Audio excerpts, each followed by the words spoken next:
आज मी तुम्हाला आमच्या अंगणातलं जवळजवळ 100 वर्ष जुनं फणसाचं झाड दाखवणार आहे.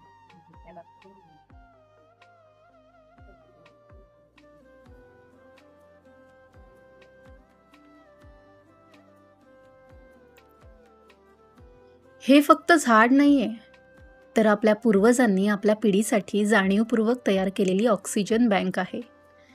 आज आपण ज्या मोठ्या मोठ्या झाडांच्या सावलीत उभे आहोत, ती एका दिवसात तयार झालेली नाहीत. आपल्या पूर्वजांनी वर्षानुवर्ष जपलेली ही निसर्गाची संपत्ती आहे. त्यांनी आपल्यासाठी सावली ठेवली, श्वास ठेवले, निसर्ग ठेवला.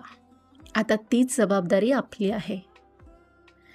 नवीन झाडं लावली तर उत्तमच, पण निदान जी आहेत त्यांचं जतन तरी करूया. कारण पुढच्या पिढीला आपण पैसा नाही तर शुद्ध हवा आणि हिरवागार निसर्ग देणं जास्त महत्त्वाचं आहे. आपल्या पूर्वजांनी आपल्यासाठी निसर्ग जपला. आता आपली वेळ आहे.